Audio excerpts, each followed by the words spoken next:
The air inside room 402 of the Federal District Courthouse smelled of stale coffee and wax polish, but to Arthur Pendelton, it smelled like an execution.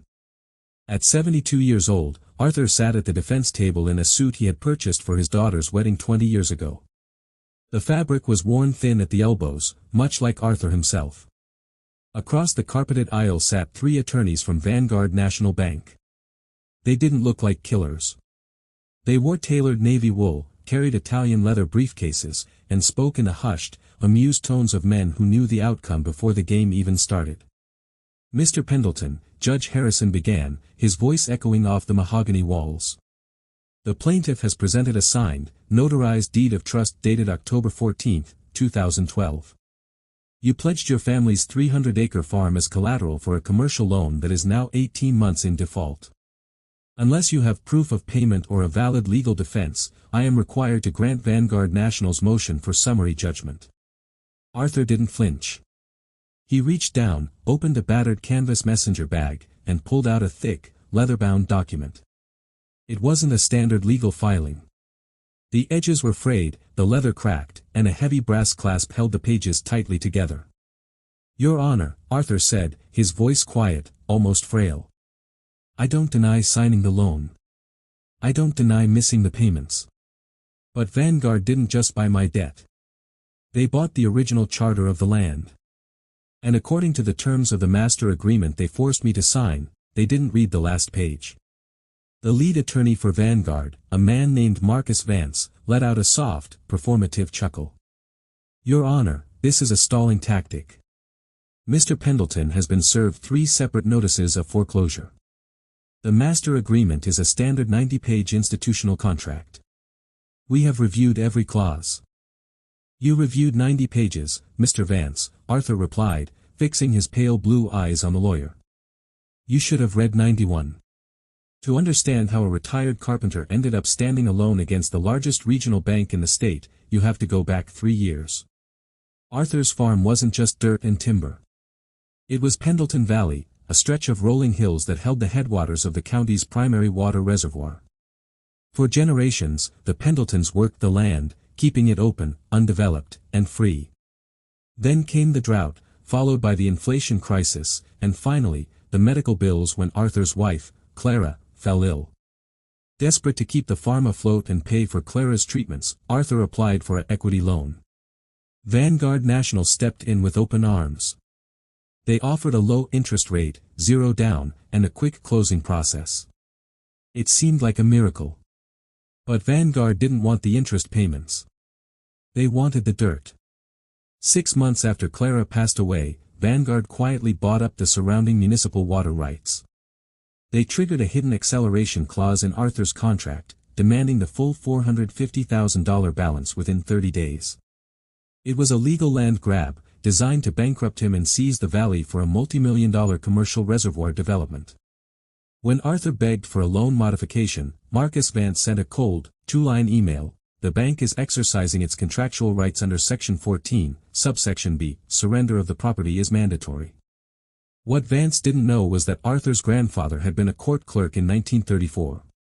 Arthur knew that heavy legal contracts weren't just agreements, they were battlefields. And when Vanguard sent over the final digital draft of the 90-page master agreement 3 years ago, Arthur noticed something strange. The bank had relied on standard boilerplate language generated by an automated legal software. But because Pendleton Valley involved historic land rights dating back to 1888, the bank's legal team had attached a physical, hard-copy addendum for Arthur to sign at the closing office. They handed him a stack of papers so thick it could stop a bullet. "Take your time, Mr. Pendleton," the loan officer had said back then, checking his watch.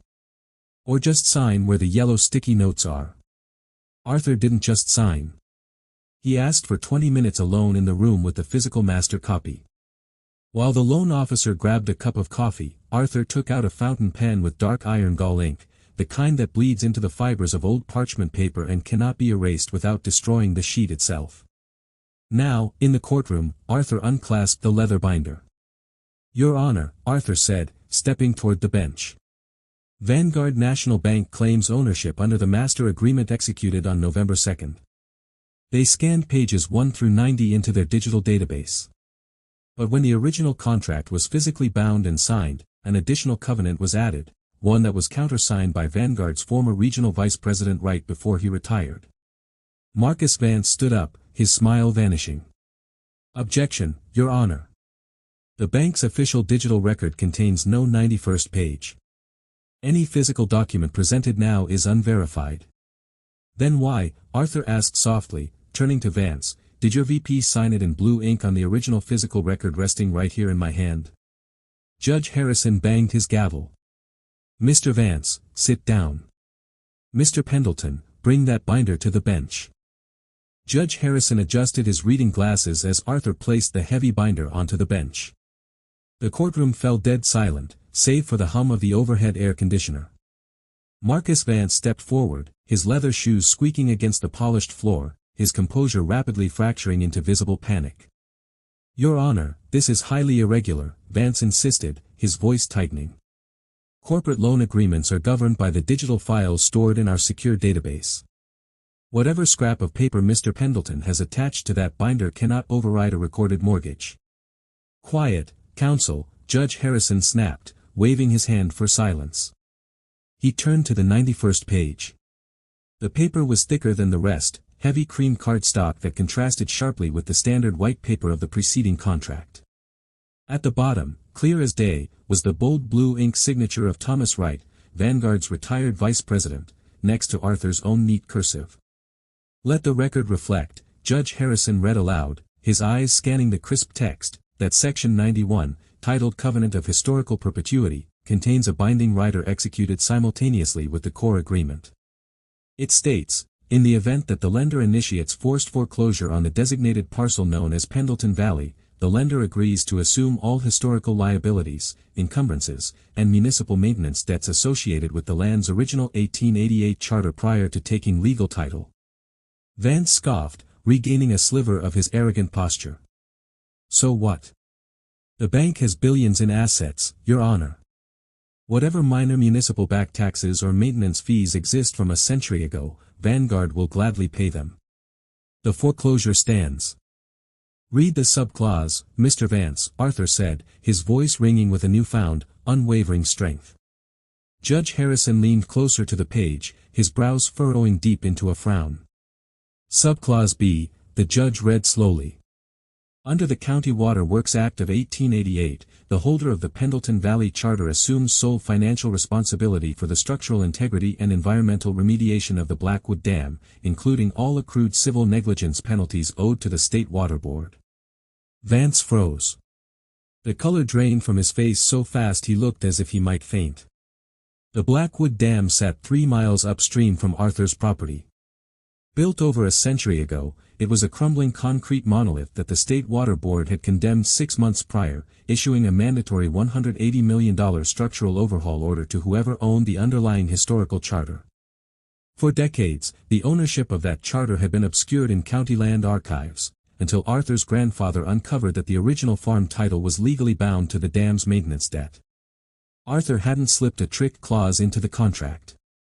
He had simply included the true, full legal reality of the land's original charter, the very charter Vanguard was so desperate to seize. By forcing the foreclosure, Vanguard wasn't just taking his farm, they were legally acquiring a $180 million nightmare. This is an absurdity. Vance stammered, grabbing the bench railing. The bank was unaware of this liability. You didn't read the last page, Mr. Vance, Judge Harrison declared, bringing the heavy wooden gavel down with a thunderous crack that echoed through the chamber.